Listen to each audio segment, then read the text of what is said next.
ابھی ایک صاحب کا قصہ میرے سامنے آیا, بہت کروڑ پتی ارب پتی آدمی, کسی پہ لٹو ہو گئے, کسی لڑکی پہ, ڈپریشن میں چلے گئے, خودکشی کے خیالات آ رہے ہیں, وہ لڑکی بھی دبا کے پیسہ کھا رہی ہے, شادی نہیں کر رہی, یہ شادی کے پیچھے پڑا ہوا ہے, وہ شادی نہیں کر رہی, وہ بھی گھنی بنی ہوئی, کھائے جا رہی ہے, کھائے جا رہی ہے, کھائے جا رہی ہے.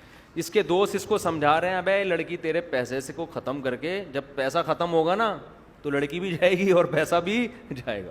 لیکن کئی مردوں کے دیوالیے ہو چکے ہیں, اپنی معشوقہ پہ پیسے اڑا اڑا کے پھر سگریٹ پینا شروع کرتے ہیں, پھر شراب پیتے ہیں, پھر ایسے غم میں بیٹھے ہوئے ہوتے ہیں, پھر مر رہے ہوتے ہیں, پھر محبوبہ کو تصویریں بنا بنا کے بھیج رہے ہوتے ہیں, تمہارے غم میں دیوانہ ہو گیا, اس کی صحت پہ 5 روپے کا بھی فرق نہیں پڑ رہا ہو. یہ سمجھ رہا ہوتا ہے میرے مجنو جیسے بال اور کھلے گریبان, اور میرے یہ جو ایکس رے رپورٹ میں نے یہاں بنا لی ہے پوری پسلیاں, یہ دیکھ کے وہ پاگل ہو جائے گی. وہ پاگل نہیں ہوگی, سمجھ رہے ہو, بالکل بھی پاگل. وہ کہے گا تو عاشق ہے, میں تھوڑی عاشق ہوں. وہ آپ کو لوٹے گی مزے سے, اس کے بعد نچوڑ پہ پتلی کری سے. میں نے تو ایک واقعہ یہاں سنایا تھا آپ لوگوں کو, ایک جاننے والے تھے, وہ عاشق ہو گئے تھے کسی لڑکی پہ, کمپنی کے مینیجر تھے, ینگ تھا وہ لڑکا, عاشق ہو گیا, اتنا عشق ہو گیا, لڑکی نے بھی پیسے دبا کے لینا شروع کیے اس سے. اب جناب شادی نہیں کر رہی, کہ شادی ٹائم پہ ہوگی, وہی ایکچولی کر کے نا, ابھی ایجوکیشن ہے, ایکچولی وہ بھی ایکچولی کے چکر میں آئے ہوئے. تو ان کو لوگوں نے سمجھایا, بھائی شادی کرنی رہی ہے, چھوڑ یار.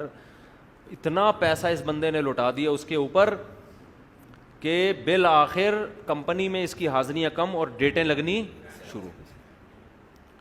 یہ مجھے خود انہوں نے واقعہ سنایا. بالآخر قصہ یہ ہوا کہ جاب لیس ہو گیا, اس کے عشق میں کیا ہو گیا, جاب لیس. ادھر ٹائم زیادہ لگ رہا ہے, ادھر کم. کمپنی نے نکال دیا, پہلے 2-3 وارننگ دی, نکال دیا. تو ان کو خیال ہوا کہ میری محبوبہ تو اب میرے اوپر اور عاشق ہو جائے گی, کہ میری محبت میں تمہاری جاب بھی گئی. محبوبہ کو جیسے ہی پتہ چلا نا جاب لیس ہو گیا, اس نے فوراً ٹھینگا دکھا دیا.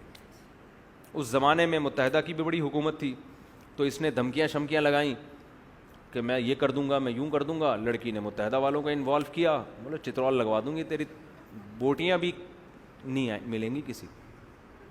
صحیح ہے نا. اچھا یہ لوگ چھپ کے نکاح بھی کر چکے تھے, رخصتی نہیں ہونے دی تھی, لڑکی ہوشیار تھی چھپ کے نکاح بھی, تو طلاقیں بھی دلوا دیں. صحیح ہے نا. تو طلاقیں بھی اس کو زبان سے گن پوائنٹ پہ, لڑکی نے تعلقات, وہ ظاہر ہے اتنا پیسہ اس نے انویسٹ کر لیا تھا کہ وہ پیسوں سے اب وہ پٹائی بھی لگوا سکتی اسی کے پیسے سے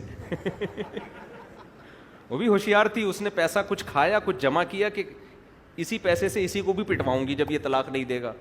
تو اس کو پٹوا کے زبان سے طلاقیں بھی نکلوا دیں. اس بیچارے کو ہارٹ اٹیک ہوا ٹینشن میں, کم عمری میں, اور دل میں وال لگے ہوئے ہیں. یہ زندگی ہو گئی. خیر اللہ نے توبہ کی توفیق دی, دیندار بنا, اس کو احساس ہوا, دین پہ آنے کا ذریعہ بن گئی یہ چیز. اب تو ماشاءاللہ صحت مند ہے, صحیح ہو گیا. لیکن یہ ہوتا ہے, پیسے بھی جاتے ہیں.